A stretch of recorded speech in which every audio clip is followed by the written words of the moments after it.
नमस्कार दोस्तों, उषा की आवाज चैनल में आप सभी का स्वागत है। हमारी आज की कहानी है भेदभाव।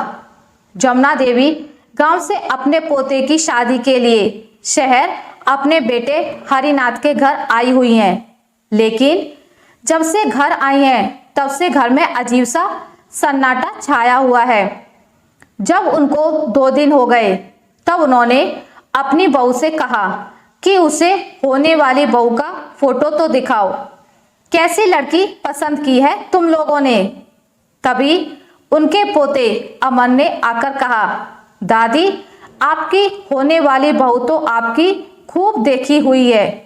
आपको अपनी मीरा की सहेली याद है ना?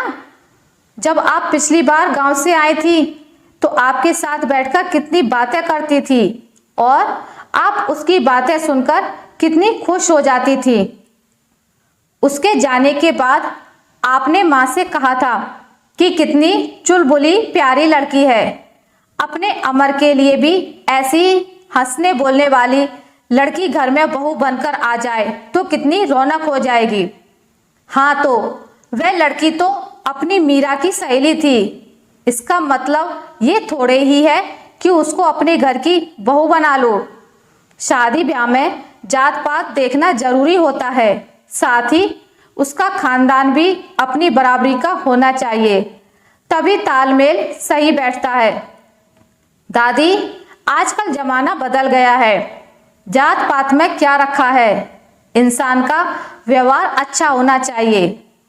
दादी का बड़बड़ाना चालू हो गया कि तुम लोग तो पता नहीं क्यों बेवजह बकवास करने पर तुले हो। 4 अक्षर पढ़ाई लिखाई क्या कर ली, किसी बात को मानने समझने को ही तैयार नहीं होते।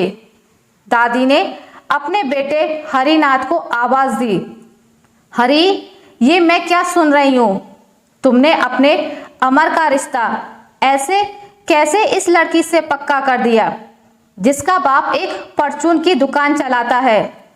ना तो हमारी हैसियत और उसकी आर्थिक हैसियत एक बराबर है और ना वह लड़की हमारी जाति की है। माना बच्चे तो आजकल अपनी मनमानी करते हैं, परंतु तेरी अकल क्या घास चरने गई थी जो तुमने इस लड़की को अपने घर की बहू बनाने की सोची। अम्मा पहली बात तो ये लड़की हम सब ने देखी भाली है, दूसरे अपना अमर इसको पसंद करता है। अमर ने स्पष्ट शब्दों में कह दिया था कि शादी करेगा तो सिर्फ प्रिया से, नहीं तो शादी ही नहीं करेगा।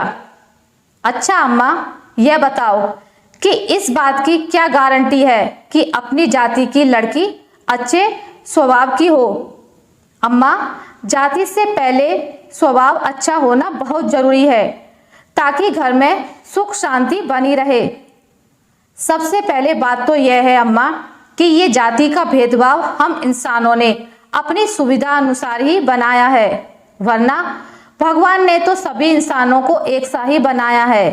रही बात उसके बाप की परचून की दुकान की, तो समय बदलते देर नहीं लगती।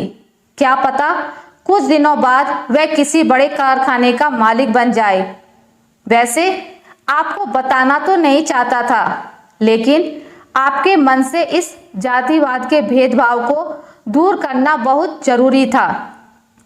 आपको याद है ना, पिछली बार जब आप गांव से यहाँ आई थी, एक दिन नहाते समय आप बाथरूम में गिर पड़ी थी। आपके सिर में चोट लगने से ढेर सारा खून बह गया था। डॉक्टर ने तुरंत 2 बोतल खून का इंतजाम करने को कहा था। उस समय हम में से किसी का खून आपके खून से मैच नहीं हो रहा था। आपका ब्लड ग्रुप ओ था, तो इसी प्रिया ने आगे होकर अपना ब्लड आपको दिया था ताकि आपकी जिंदगी सही सलामत रहे। अब आप ही सोचो, आपके तो शरीर में ही इस लड़की का खून दौड़ रहा है, तो ऐसे में जाति पात के भेदभाव को मन में पालना बेमानी है। अब अम्मा की बोलती बंद हो गई थी और वे टुकुर टुकुर अपने बेटे की तरफ देख रही थी।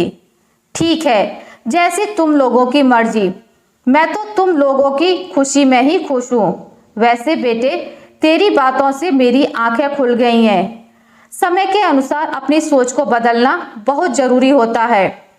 जरूरी नहीं कि सदियों से चली आ रही घिसी पिटी बातों पर चलकर बेवजह मन में गलतफहमी को जन्म दिया जाए। अगर तुम सब खुश हो तो मैं भी तुम्हारी खुशी में खुश हूँ। आशा करती हूँ आपको मेरी आज की कहानी अच्छी लगी होगी।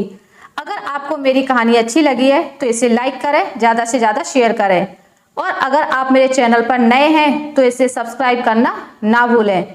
मिलते हैं एक नई कहानी के साथ, तब तक के लिए नमस्कार।